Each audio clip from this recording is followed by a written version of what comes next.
Voici l'église baptiste des cités à Port-au-Prince, Haïti, maintenant dans l'air, avec son programme évangélique hebdomadaire pour l'édification des saints et l'éducation spirituelle de notre nation dans l'attente du jour très proche de l'enlèvement des croyants.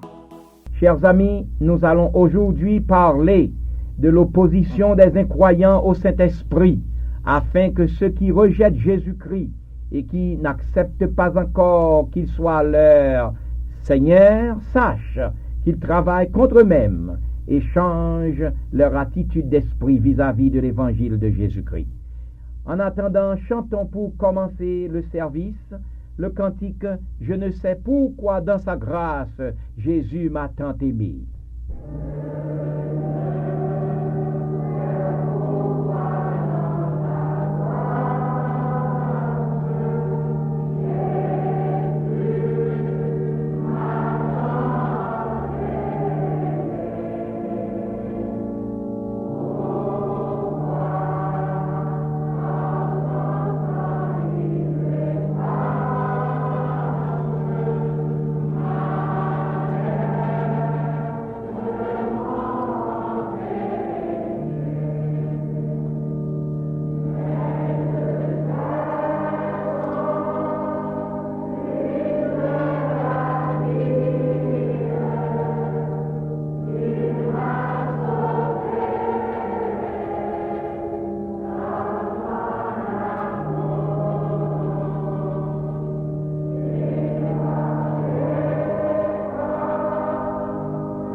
Maintenant, chers amis, la voix de l'homme n'est pas dans son pouvoir. Vous qui cherchez Dieu, que votre cœur vive, car l'Éternel écoute les pauvres. Heureux l'homme qui place en l'Éternel sa confiance. L'Éternel donne la grâce et la gloire. Il ne refuse aucun bien à ceux qui marchent dans l'intégrité. Préparons-nous pour la prière un instant.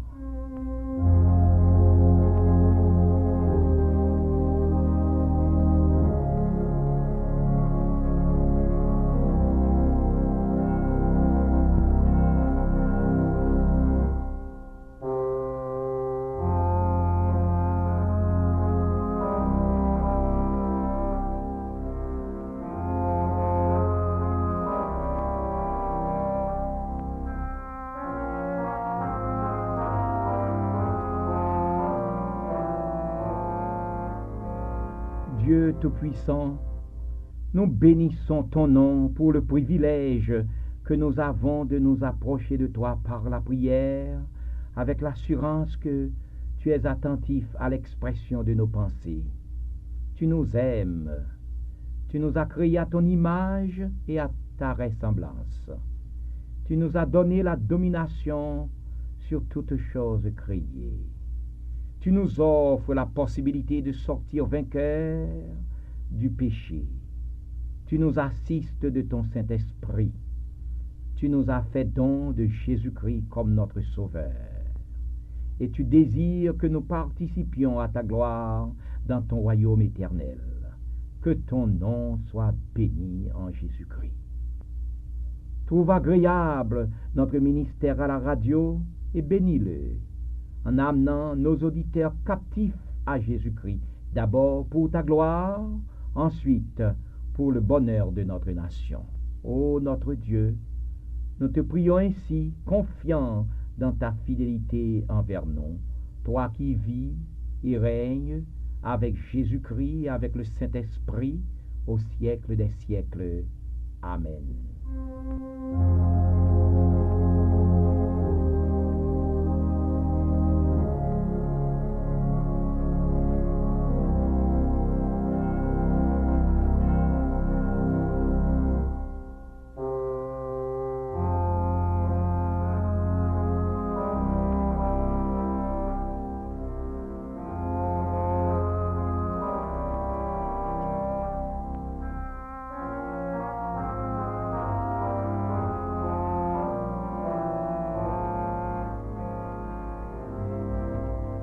Chers amis, nous allons vous parler aujourd'hui, comme nous l'avons annoncé au commencement de cette émission, nous allons vous parler aujourd'hui, dis-je, de l'opposition des incroyants au Saint-Esprit. Dans un précédent message, nous avons vu qu'ordinairement, même les rachetés pêchent contre le Saint-Esprit. Notre but alors, c'était de mettre les croyants en garde contre de tels péchés capables de nuire à leur recherche de la plénitude de l'esprit. Aujourd'hui, nous avons pensé à envisager l'opposition des incroyants au Saint-Esprit, afin que les incroyants réalisent le danger qu'ils courent par leurs attitudes insultantes au Saint-Esprit, et qu'ils sachent aussi que c'est une chose terrible que de tomber entre les mains du Dieu vivant, selon l'Écriture dans Hébreux 10, verset 31. Selon la parole de Dieu, les incroyants peuvent pécher contre le Saint-Esprit de trois manières différentes. Ils peuvent résister au Saint-Esprit, ils peuvent le mépriser et ils peuvent blasphémer contre lui. Nous allons voir comment ces différentes attitudes s'accusent et quelles conséquences elles entraînent à ceux qui en sont trouvés coupables. C'est un fait indéniable que les incroyants résistent au Saint-Esprit. S'il n'en était pas ainsi, le royaume de Dieu serait déjà établi sur la terre. Tout le monde aurait déjà accepté Jésus-Christ comme leur Seigneur et leur Maître. Le côté tragique de la situation, c'est qu'à travers les âges, cette résistance au Saint-Esprit s'est accusée d'une manière brutale et violente même parmi les gens de religion. Par exemple, le Seigneur Jésus reprocha leurs crimes aux scribes et aux pharisiens qui refusaient le témoignage du Saint-Esprit en s'opposant à sa personne et à son ministère au milieu d'eux. Vous témoignez ainsi contre vous-même, leur dit Jésus, que vous êtes les fils de ceux qui ont tué les prophètes. Comblez donc la mesure de vos frères, serpents, race de vipères. Comment échapperez-vous au châtiment de la géhenne? C'est pourquoi, voici, je vous envoie des prophètes, des sages et des scribes. Vous tuerez et crucifierez les uns, vous battrez de verge les autres dans vos synagogues et vous les persécuterez de ville en ville, afin que retombe sur vous tout le sang innocent d'Abel le juste jusqu'au sang de Zacharie fils de Baraki, que vous avez tué entre le temple et l'autel. Plus tard, quand l'Église primitive fut établie, la résistance au Saint-Esprit se manifestait de la même manière qu'auparavant, à telles enseignes que le martyr Étienne dénoncera cette résistance chez les gens de religion de sa génération. Voici ce qu'Étienne leur disait publiquement. « Hommes au cou raide, incirconcis de cœur et d'oreille, vous vous opposez toujours au Saint-Esprit. Ce que vos pères ont été, vous l'êtes aussi. Lequel des prophètes de vos pères n'ont-ils pas persécuté? Ils ont tué ceux qui annonçaient d'avance la venue du juste, que vous avez livré maintenant et dont vous avez été les meurtriers. » Ceux à qui Étienne tenait un tel langage étaient convaincus de la véracité de cette déclaration. Cependant, ils persistèrent à résister au Saint-Esprit au point qu'ils se précipitèrent tous ensemble sur Étienne, le traînèrent hors de la ville et le lapidèrent. Ainsi, ils mirent le comble à leur opposition au Saint-Esprit. La résistance au Saint-Esprit, chers amis, consiste à refuser l'offre de salut de la part de Dieu, à boucher ses oreilles à la parole de Dieu, à dire non à Dieu. Elle consiste aussi à se débarrasser soi-même de la conviction de sa culpabilité devant Dieu sous prétexte qu'il faut se défaire de ses complexes. Cependant, l'on se donne tête baissée à ses désirs charnels, en un mot, au péché. Dans ces conditions, Dieu ne peut rester indifférent et laisser impunis ceux qui prennent plaisir à résister au Saint-Esprit. C'est pourquoi le Seigneur avait dit aux incroyants de son temps, « Serpents, race de vipères, comment échapperez-vous au châtiment de la géhenne ?» Non seulement les incroyants résistent à l'appel du Saint-Esprit, mais ils s'opposent aussi à son ministère en le méprisant, en rejetant Jésus-Christ comme leur sauveur personnel.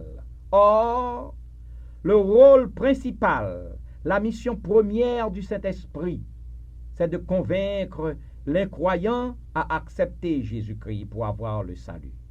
Ainsi, toutes les fois qu'un incroyant repousse Jésus-Christ pour quelque raison que ce soit, il insulte, il offense, il méprise profondément le ministère du Saint-Esprit. Et son attitude équivaut à l'acte humiliant de fouler aux pieds Jésus-Christ. À ce propos, la parole de Dieu dit dans le livre aux Hébreux, au chapitre 10, verset 29, « De quel pire châtiment pensez-vous que sera jugé digne celui qui aura foulé aux pieds le Fils de Dieu, qui aura tenu pour profane le sang de l'alliance et qui aura outragé l'Esprit de grâce. » Pour bien saisir à quel point l'on méprise le Saint-Esprit, lorsqu'on rejette Jésus-Christ, lorsqu'on le refuse comme son sauveur personnel, il faudrait au moins avoir une idée de la manière dont les transactions étaient faites en Israël parmi les Hébreux au temps du Seigneur. Quand un Hébreu voulait vendre, par exemple, une portion de terre, il avait pour devoir d'en faire la description détaillée et honnête et d'y mettre le prix pour la considération d'un acheteur éventuel. L'acheteur éventuel, après avoir lu la description et accepté le prix de la terre, s'engage à l'acheter à la condition que la description soit conforme à la réalité. On fixe la date de la transaction. Entre-temps, le preneur se réserve le droit de visiter et de contrôler cette terre. Si, par exemple, il découvre que la terre a une dimension moindre que celle indiquée, ou s'il trouve que la description de la terre a été exagérée et ne répond pas à la réalité, il peut garder le sentiment d'avoir été trompé. Cependant, à la date fixée pour conclure le marché, il va avec ses témoins chez le vendeur. Il se tient au dehors, là où se trouve attaché un petit agneau qui doit être immolé et dont le sang sera répandu au seuil de la tente du vendeur comme pour sceller la transaction. Le vendeur, accompagné de ses témoins à lui, après avoir tué l'agneau et répandu son sang au seuil de la tente, entre à l'intérieur de la tente. Alors, si le preneur juge qu'il peut faire l'affaire, il s'avance vers le seuil, enjambe le sang, dépose le prix à terre et prend le titre de la terre. Mais si, au contraire, il considère le vendeur malhonnête à son égard et refuse de conclure le marché avec lui, il n'a qu'à fouler aux pieds le sang et se retirer. Cela suffit pour faire comprendre à tout le monde que le vendeur est un menteur et un homme auquel on ne peut faire confiance. Chers amis, les croyants qui refusent d'accepter le salut que lui offre le Saint-Esprit en lui présentant Jésus-Christ comme son sauveur, considèrent comme sans valeur le sang qui a scellé la transaction entre Dieu et les hommes. Ainsi, les croyants offensent terriblement le Saint-Esprit, porteur de la grâce divine. Il a affaire directement avec Dieu, qui se montrera sévère en le châtiant. Le péché le plus terrible qu'un incroyant puisse commettre contre le Saint-Esprit, c'est de blasphémer contre lui.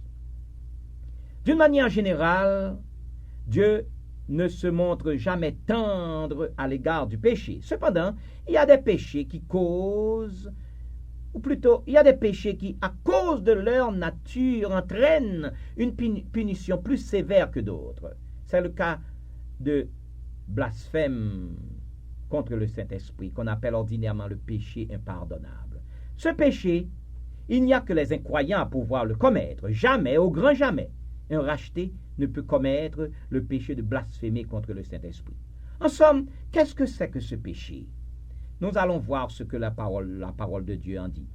Cependant, soulignons d'abord que le blasphème contre le Saint-Esprit est le fait d'attribuer à Satan l'œuvre du Saint-Esprit.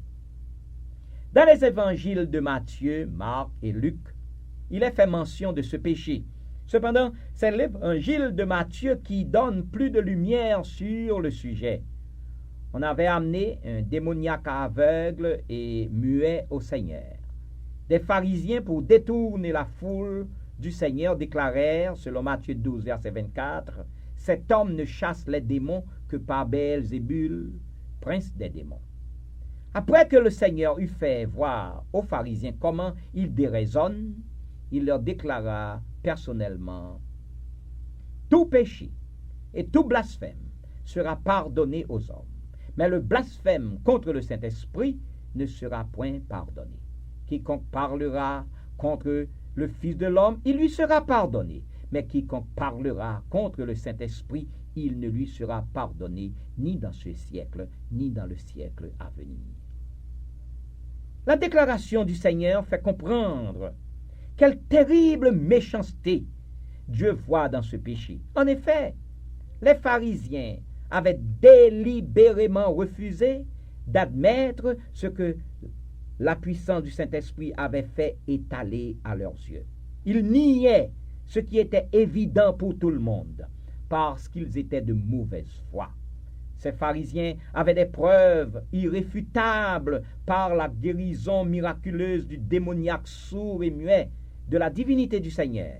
Mais ils préféraient blasphémer contre le Saint-Esprit en déclarant que c'était par Béelzébul que le miracle a été rendu possible. Ils ont choisi délibérément de rejeter le message de Dieu en disant que l'œuvre du Saint-Esprit est l'œuvre de Satan. Une telle attitude à l'égard du Saint-Esprit, chers amis, est impardonnable. Car l'homme ne sent pas naturellement le besoin du salut. C'est toujours par un travail surnaturel du Saint-Esprit que ce besoin s'impose. Si donc un incroyant refuse délibérément de reconnaître l'œuvre du Saint-Esprit quand cette œuvre est évidente, il y a lieu de désespérer de lui. Nombreux les incroyants qui sont sur la pente de blasphémer contre le Saint-Esprit. Mais le Seigneur, dans sa bonté, veille sur eux, car ce n'est pas de sa volonté que personne périsse. Cependant, si un incroyant prend un malin plaisir à se moquer du Seigneur, à résister à son appel et à mépriser le Saint-Esprit, il peut glisser aisément vers ce péché impardonnable. L'opposition des incroyants est une attitude dangereuse pour leurs âmes. Personne ne sait quand la mort frappe à sa porte. Malheur à celui qui aura été trouvé ennemi du Saint-Esprit au moment de rendre le dernier soupir. Chers amis, aujourd'hui plus que jamais, les incroyants doivent se rappeler qu'en Christ, c'était Dieu en personne qui réconciliait le monde avec lui-même. L'incrédulité, la résistance au Saint-Esprit, le mépris à l'appel à la grâce ne peuvent être que de mauvais conseillers. Nous vous en supplions, pour l'amour de vous-même, soyez réconciliés avec Dieu, car ce péché, l'opposition au Saint-Esprit. Acceptez Jésus-Christ aujourd'hui même, en ce moment même, en suivant les instructions du Saint-Esprit, et vous trouverez le repos pour vos âmes. Qu'il en soit ainsi. Et maintenant, nous allons chanter le cantique « Gémissant sous l'esclavage ».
Chers amis, nous arrivons maintenant à la fin de notre programme du jour.